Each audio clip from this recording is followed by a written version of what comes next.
What's up guys, this is Cody here, and today I'm going to be talking to you about the iPhone 6s and the 6s Plus and kind of what to expect at the September 9th media event with Apple. Now first up, like with all other S model devices, we're supposedly going to see a new faster chipset.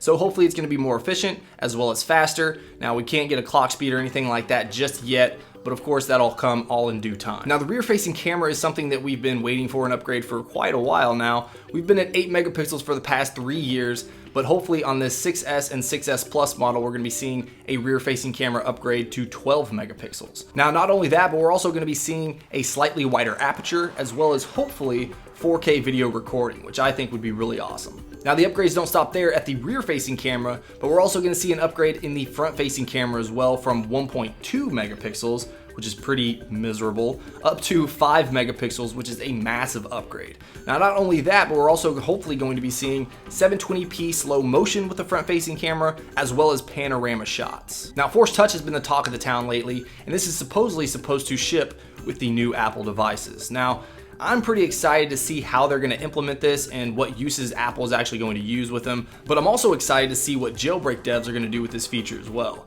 Just because if Apple doesn't implement it in a way that we want to, jailbreak devs will for us. So we just have to wait till iOS 9 is jailbreakable, and we're going to see some pretty cool stuff with this, I think. Now one thing that we've been waiting for a long time is an upgrade in RAM. So right now we're sitting at 1 gig of RAM in these devices, so hopefully in the 6S models we're going to be seeing at least 2 gigs of RAM. Now I wouldn't complain if we saw 3 gigs or 4 gigs, but at least double that to 2 gigs of RAM just because we've been struggling with 1 gig for quite some time.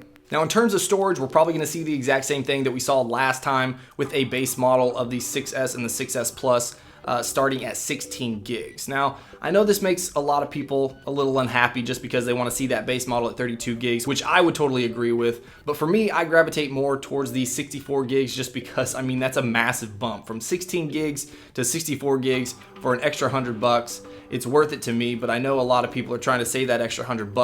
But at the same time, if you use iCloud storage, you can get storage there as well. So if you get that 16 gig, you can kind of defer off to iCloud as well. Now, what about battery life? Now, of course, this is always an issue with new devices, and as well it should be. We need to have at least enough battery life to get throughout the entire day with optimal use.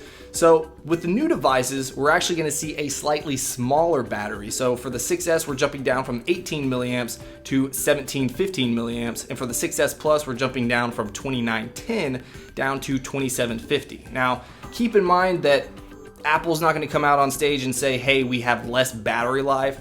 What they did is they improved the chipset as well as performance probably of the battery, and we're gonna probably see the exact same type of battery life that we're seeing in the 6 and the 6 Plus right now. So don't think you're gonna get less battery life with a smaller battery. They've just optimized usage. Now, if you've been waiting for a brand new color for your iPhone, wait no longer, because there's supposedly going to be 2 new colors, one being rose gold and pink.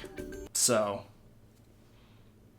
pink. Now let's talk about our wish list, things we want to see but we probably won't. So one of those things is wireless charging. I would love to have wireless charging on my device just because I could come home, take my phone out of my pocket, throw it on a wireless charging pad, and don't worry about it.